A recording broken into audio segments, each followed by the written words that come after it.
Yo, people, welcome back to DR Sports. Make sure you smash up the likes as we're in here for the transfer show. Your host to do the most and never coast, Matisse in the building. Big up the comments. It's been a wonderful weekend of football so far. Hopefully, listen, I have to pipe down now. Hopefully, it doesn't get any better for the rivals. But it's been a good weekend so far. How's everybody doing in these comments? Let's see. Arsenal winning the league. Free Ronaldo. Ronaldo doesn't deserve this banter. Listen, I can't say too much. It's game day. It's game day. I got to wait. You know what I mean? But it's been a wonderful weekend so far. But let's get into the news. Listen, that's what we're here for. Milinkovic-Savic, the Lazio player that, again, has been linked to Premier League moves since time began. His president of Lazio has warned Manchester United it could take a bid of more than 42.3 million to land the midfielder. Now, for me, that's not really a massive warning. What is that, 50 million euros? That's not a lot of money probably to pay for this player in this day and age. So they're saying they don't want to sell him. He's worth a lot more than that, in my opinion, in this day and age, and that's what they're saying in the quotes. And yeah, they're saying their market is complete and finished. So I mean, for me, that's a very decent price. That's not something to be scared of or worried about. The Anthony price that they put at Ajax, that was a fee to send you away. But if you really want this player, that shouldn't be a fee that you're really knocked back by. I'm seeing some of these comments. I can't say too much. Tell them about the Eiffel Tower. Yeah, man. I mean, this is here, innit? Obviously, if Rashford makes the move, then that will be here. Do you know what I mean? The Eiffel Tower will be here for him. But yeah, man, unbelievable performance. But let's not get into it. So yeah, that's the price for Milinkovic-Savic. Obviously, the young, is basically done. That's not going to happen. He's not going to go there. So Milinkovic-Savic could be a decent option, alternative, shall we say? Definitely a better option than what we saw in midfield the other day. They need vast improvement in that area. It's clear to see they're playing players out of position, asking people to do things that they're not comfortable doing. So Manchester United definitely need a new midfielder before the deadline. They needed a new midfielder last season, to be fair, last summer. So this is just a backlog of things. They should have had a midfielder before. Now they're trying to get one now. If they don't get one now, their season's going to be long, because the imbalance in midfield is scary. It is scary hours in that midfield. Of course, this would definitely not get Man United fans happy, but I'm going to have to read it out anyway. Now, apparently, Icardi would welcome a move to Manchester United as well. He said to welcome the possibility of a move to Manchester United this summer after the Argentina international became the latest forward to be linked with a switch, according to the Sunday Mirror. PSG are reportedly happy to sell the forward, who has 38 goals in 92 appearances since joining Inter Milan. It's not the worst ratio in the world. I'm not going to lie. That's nearly a goal every 2 games, almost a goal every 2 games, just short of that. But I mean, if you bring in Icardi and you bring in Rabiot, I mean, you guys just, I don't know, maybe you're doing a keeping up with the Manchester United edition. Maybe there's some series that you're about to put on Amazon, because all you're looking for now is drama. Like you're just being the drama club, and that's all it is to it. So yeah, I mean, if this goes through, I don't really see how it could. I mean, with Ronaldo there at the moment, but I think that link is there because of the Ronaldo situation. But for me, like I said, I feel like Ronaldo is going to stay. Do you need another striker on top of that with Martial injured? Probably do. I mean, we've said it before. Can Ronaldo play every single game, week in, week out? You have European football this year. You need somebody else to have in your team as well. Just delete the club already. What's the point? Icardi and Rabiot. Who is next? Ben Arfa for creativity. I don't think Ben Arfa is enough drama for your team, man. You need more drama. I'm trying to think of individuals who cause chaos. Maybe Balotelli. That would be a good example of someone who's here to cause chaos. United seen the rotten from top to bottom. They do, man. Whether it be the hierarchy and the Glazers, and obviously I know that you guys want the Glazers out, or a lot of you do, been protesting for years. Then you come down, and for me, I'm very confused as to the whole Ralph Ragnick situation. You appoint this technical director of football, all of these things. He's meant to rebuild your squad, rejuvenate your club from a footballing perspective, and you have him and then you let him go. And I'm just like, or he leaves. And I know maybe he didn't mirror up with Ten Hag. Ten Hag didn't want to work with him, but for me, that's just nuts. That's just basically all that time wasted almost. When he came in as an interim, I just find it crazy. Doesn't make any sense. But yeah, if you wanted Ten Hag from the beginning, you know, maybe I don't know, maybe appoint Van der Sar as your technical director. I don't know, but it's very confusing. Paul Merson criticised Manchester United's transfer policy and argued that they should have signed defender Connor Cody before he moved to Everton this summer. I disagree. I don't think they should have signed Connor Cody.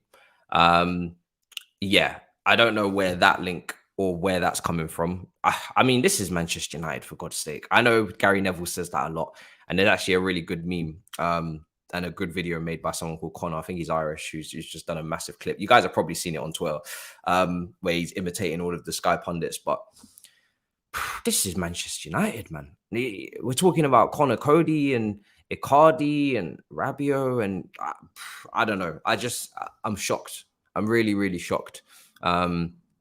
Let's take a look at some of these comments. Everton are favourites for relegation.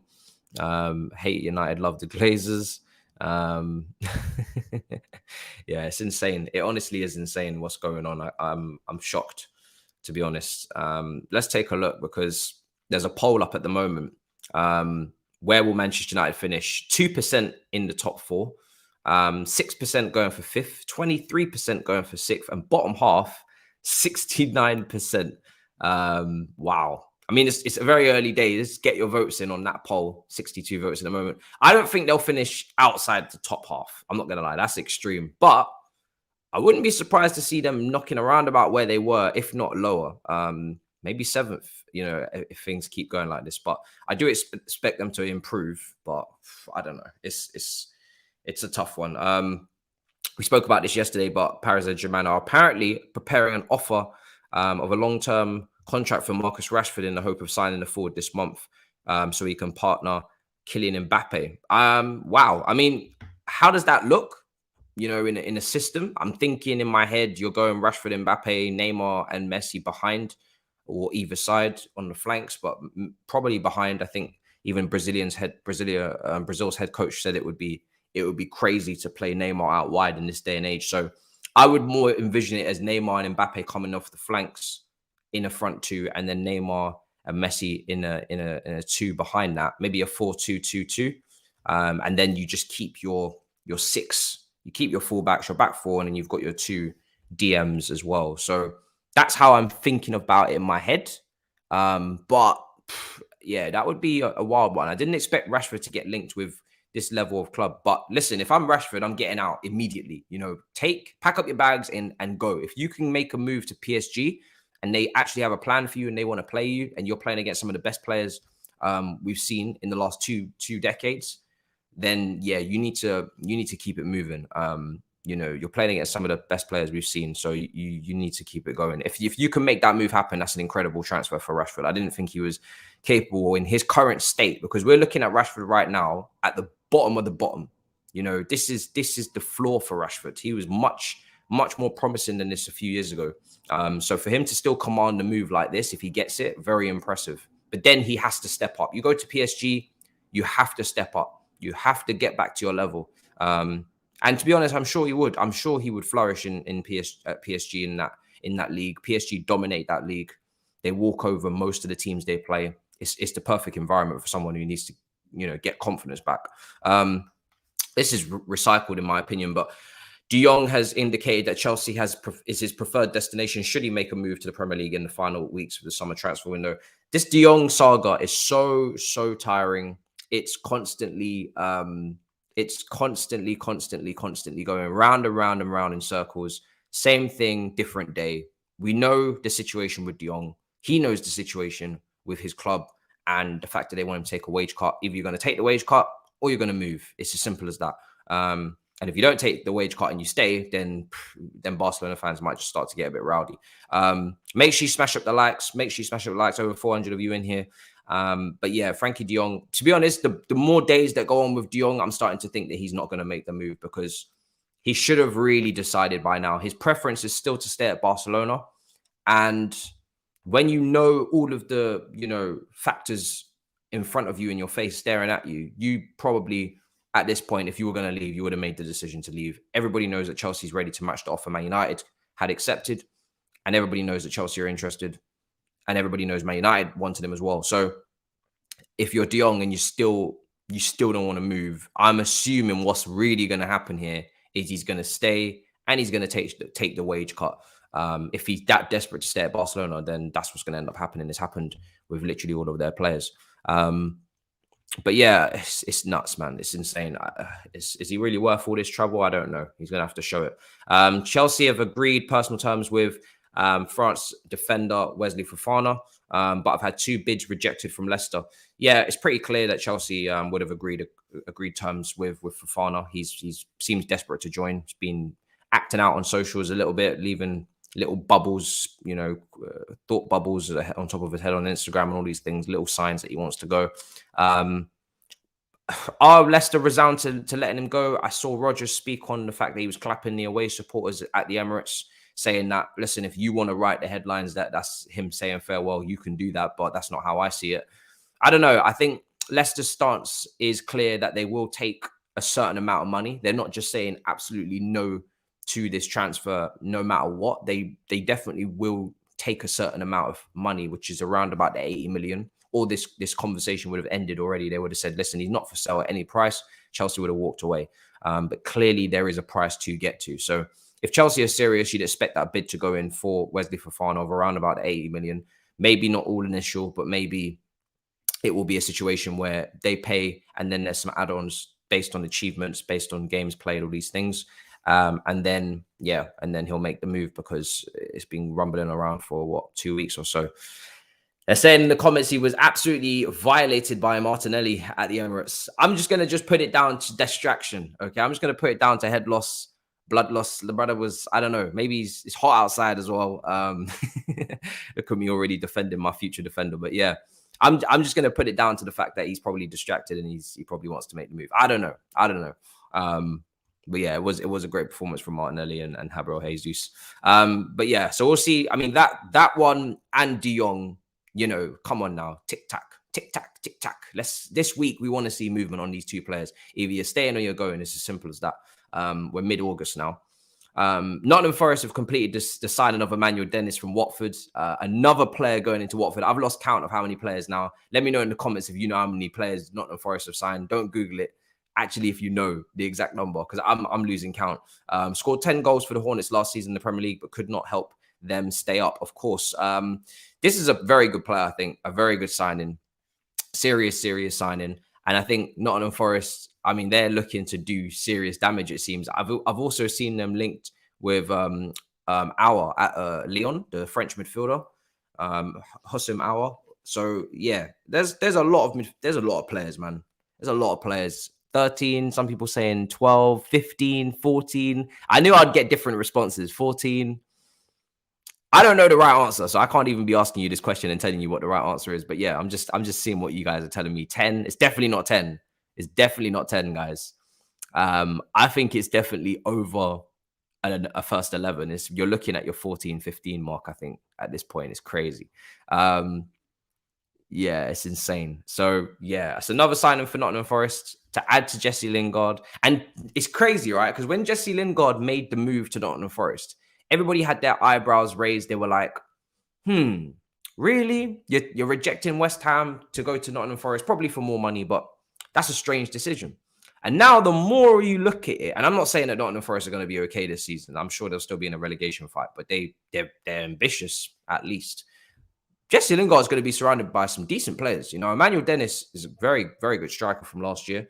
If he looks like he's going to be surrounded by some very, very good players. Now, from what I see from Nottingham Forest fans, they're saying the reason why they signed all these players is because they had to they're a lot left. Your Spencers, they had about 4 or 5 players on loan, apparently, that were all in the starting 11. And quite a lot of players left. So this is why they're going so crazy in the window. It's not like they're just purposefully chucking out everybody that got them here and replacing them. But that is effectively what it looks like, to be fair. They've also announced the arrival of former Crystal Palace midfielder Kouyate on a 2-year deal. As Steve Cooper's relentless summer continues.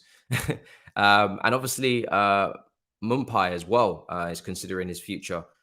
Graham Potter refused to be drawn into whether Mumpai would be leaving Brighton for Nottingham Forest. And Forest are in talks to sign the player as well. Fee under discussion thought to be £15 million. He's entering the final year of his contract. This one, I don't know. I feel like Mumpai is a little bit hit and miss. I wouldn't say that he's a guaranteed hit in the Premier League. I think Emmanuel Dennis is definitely a class above. But they look like they're trying to bring him in as well. So I don't know how many players they're going to end up getting at the end of this, but it is a lot. And it's nuts. They're moving mad. You know, on FIFA where you get the career takeover mode, the career mode you get takeover mode, and you just get to basically just spend whatever you want. It's just like a glitch. That's basically what I'm watching in real life. This is career mode. This is takeover, and this is insane. And I don't know. They might actually hit a record maybe for most signings in the Premier League in one window. I don't know how many Fulham got when they tried to do a madness, but it doesn't feel like it was this many. Watford will always be up there as well for contenders. But yeah, this is definitely potentially record breaking because I've not seen this before. So yeah, it's insane. Am I doing a watch along for the Spurs game? I am indeed. Let's take a look. What else is being said here? Yeah, Nottingham Forest signing more players than they'll have points this season. I don't know. It's really hard to predict how a team will do when they're signing this many players. I'm not sure. I'm not going to lie to you. I'm not sure. It could go really well or it could go really poorly. For me, it's not even just about these players because they're signing some quality players. It's about how long it takes Cooper to get them to gel, to get them to understand a specific way of playing that mirrors up with everybody.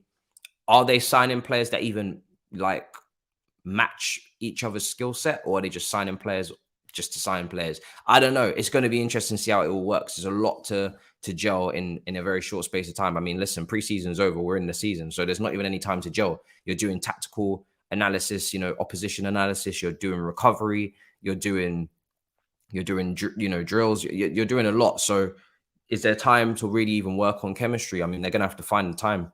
So it's insane. It's a lot.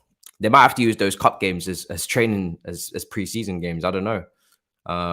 It's gonna be interesting to watch. But yeah, I think if they sign a certain amount of quality, you would assume that would keep them in the league. And really, that's what that this is about. They're just signing players to really keep them in the league. They're not trying to do above and beyond that. First mission statement when you come into the Premier League is stay in the league. And Nottingham Forest are a big club, and I think they're looking at it and thinking we have been striving, pushing for this Premier League opportunity for years and years and years, kind of like Leeds when they came up.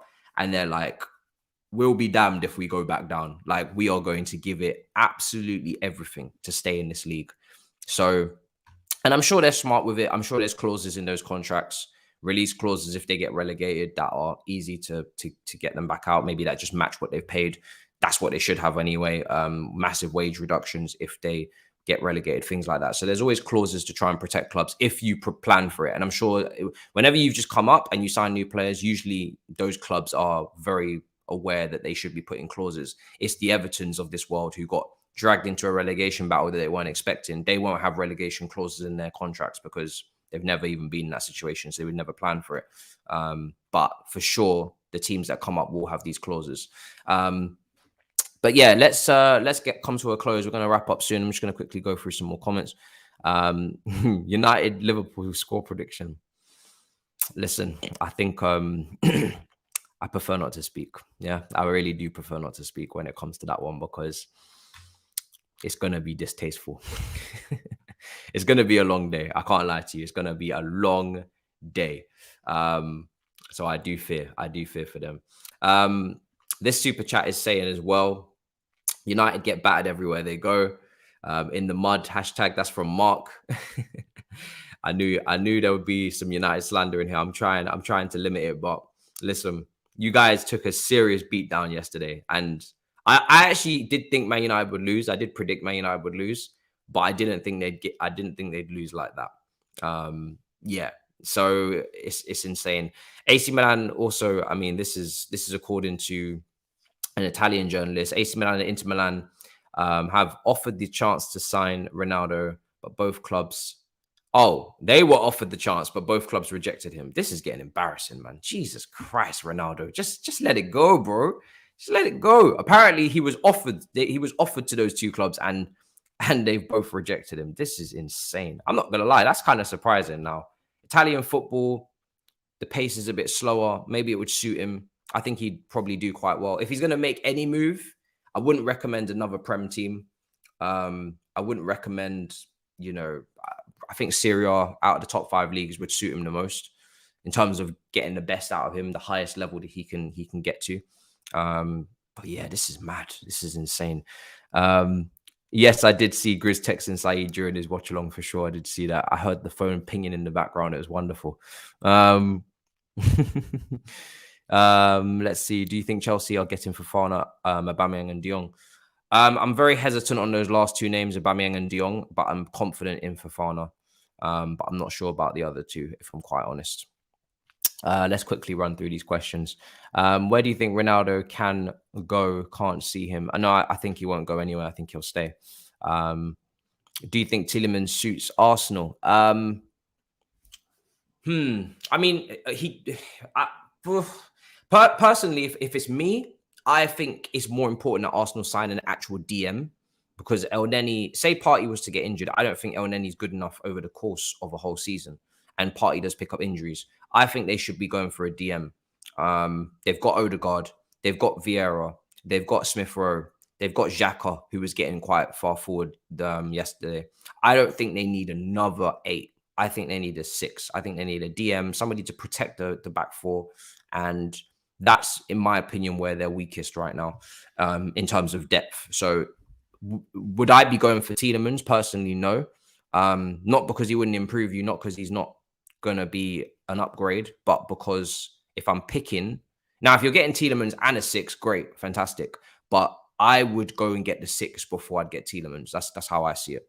And the 6 doesn't even have to start. Like, Partey's doing a great job. But if you need depth, do you know what I mean? You need the option.